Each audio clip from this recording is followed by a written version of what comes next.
2 মিনিটের জন্য ভেবে নাও তুমি সিলেকশন হয়ে গেছে তোমার, তুমি একটা কোনো ডিপার্টমেন্টে জয়েন করেছো, তো তুমি এখন গভর্নমেন্ট সার্ভেন্ট। তো তোমার কাছে কি কি ডিমান্ড করে? সরকারি চাকরি তোমার কাছে কি ডিমান্ড করে? সরকারি চাকরি তোমার কাছে ডিমান্ড করে প্রেশার কন্ট্রোল। তুমি কোন একটা প্রেশারে পড়েছো, সেই প্রেশারটা কি করে কন্ট্রোল করছো। তারপরে কোনো নতুন সিচুয়েশনে পড়ে গেছো, সেই নতুন সিচুয়েশনটা কি করে হ্যান্ডেল করছো সেটা তোমার উপর চেক হয়। তারপরে কি হচ্ছে টাইম ম্যানেজমেন্ট, তোমার একটা কোনো প্রজেক্ট তোমাকে দিয়েছে, সেই প্রজেক্টটা তুমি টাইমের মধ্যে কিভাবে কভার করবা। তো এই সমস্ত হচ্ছে কম্পিটিটিভ যে এক্সাম, সেই এক্সামটা এই সমস্ত স্কিল যাদের আছে তাদেরকেই নেওয়া হয় কম্পিটিটিভ এক্সামের মাধ্যমে। তোমার মাথায় একটা আসেনি যে তুমি একটা এক্সাম ক্লিয়ার করে সরকারি চাকরি করেছো, কি তোমাকে গিয়ে অঙ্ক করতে হবে সেখানে? সেখানে ট্রিগনোমেট্রি, জিওমেট্রি বলো বা অ্যাডভান্স ম্যাথ, যে কোনো টাইপের অঙ্ক তোমাকে এখানে সলভ করতে হবে না। বাট কেন, কেন ও প্রশ্নগুলো আসে?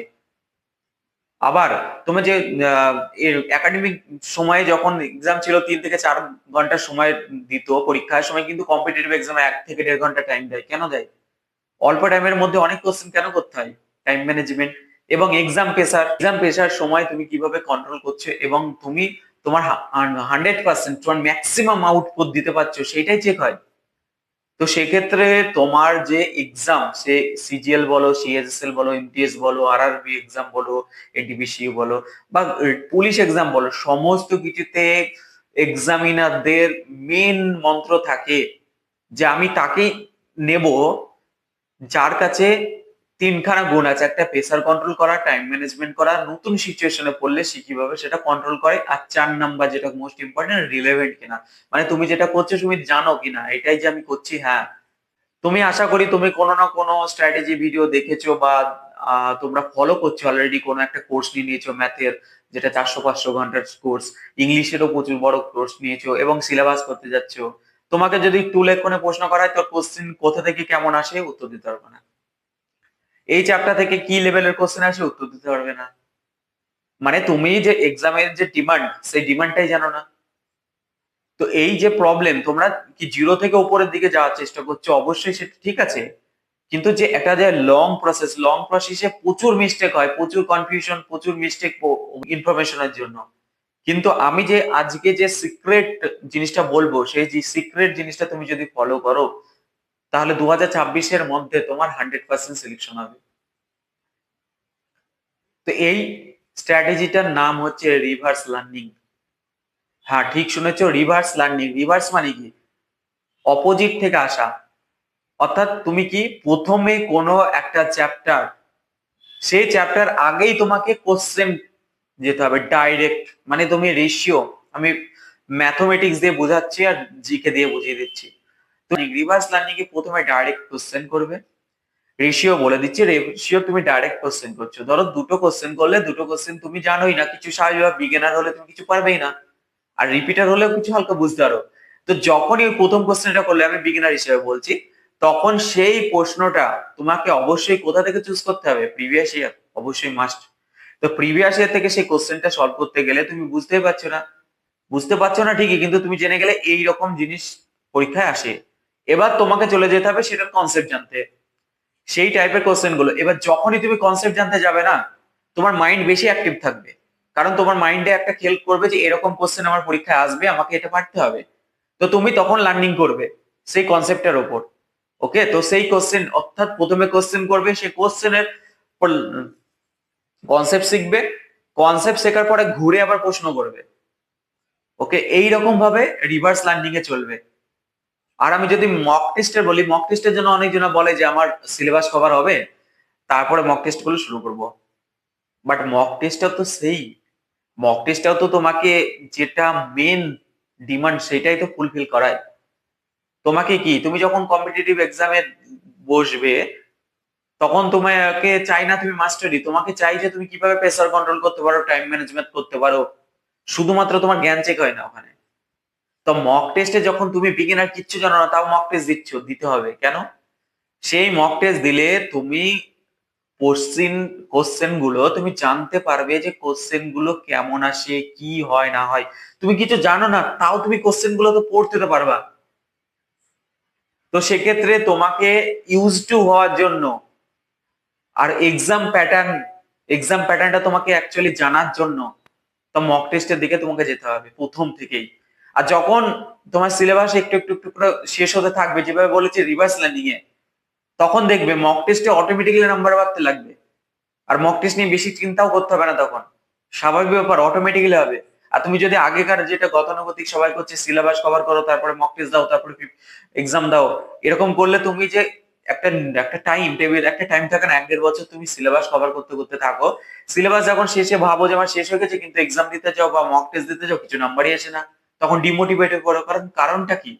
কারণ তোমার পরীক্ষায় যে ডিমান্ডটা আসে, যে কোশ্চেন পেপারে যে ডিমান্ড আছে, সেই ডিমান্ড অনুসারে তুমি পড়োইনি। তুমি ভেবেছো আমি এত কিছু জেনে গেছি মানে আমার হয়ে গেছে প্রিপারেশন, কিন্তু না, তোমার প্রিপারেশন কম্পিটিটিভ এক্সামে তোমার জ্ঞান চেক হয় না। আমি বারবার বলছি কম্পিটিটিভ এক্সামে জ্ঞান চেক হয় না। যে কোনো কম্পিটিটিভ, আমাদের ইন্ডিয়া অল ইন্ডিয়া এক্সামে যত এক্সাম আছে না, তার 90% প্রিভিয়াস ইয়ার প্যাটার্নেই হয়। তুমি সিজিএল বলো, ওয়ান ডে এক্সাম তো 99 বলবো, but maximum exam 90% previous year যে প্যাটার্ন থাকে সেই প্যাটার্নকেই ডুপ্লিকেট করে।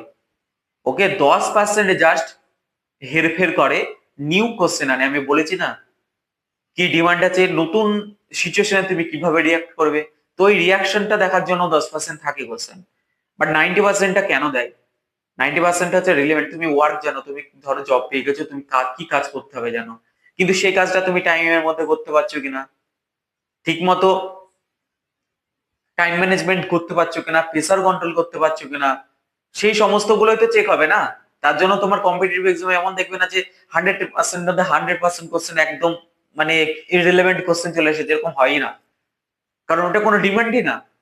তো তোমার মেন উদ্দেশ্য হচ্ছে কি রিলেভেন্ট করা, রিলেভেন্ট জন্য তোমাকে প্রিভিয়াস ইয়ারই আছে একমাত্র, আর কিচ্ছু নেই। তো প্রিভিয়াস ইয়ার থেকে রিভার্স লার্নিং করতে হবে। 90% তোমাকে মাথায় রাখতে হবে, আগে 90% করবো তারপর 10% দিকে ভাববো। এই যে 400-500 ঘন্টার ভিডিওতে সব নতুন নতুন নিজে থেকে, মানে যে টিচার গুলো আছে সেই টিচার গুলো নিজে থেকে কোশ্চেন বানিয়ে একদম, মানে নিজে আমি খুবই সুন্দর অঙ্ক, একটা টিচার সেটা দেখানোর চেষ্টা করে। আর যারা স্টুডেন্ট আছে না, তারা নতুন নতুন অঙ্ক শিখে ভাবে যে আমি তো বিশাল এগিয়ে যাচ্ছি, আমি অনেক কিছু শিখে যাচ্ছি, বাট পরীক্ষা হলে ওটা দরকারই নেই। পরীক্ষা হলে তো 90% আসবে তোমার প্রিভিয়াস ইয়ার।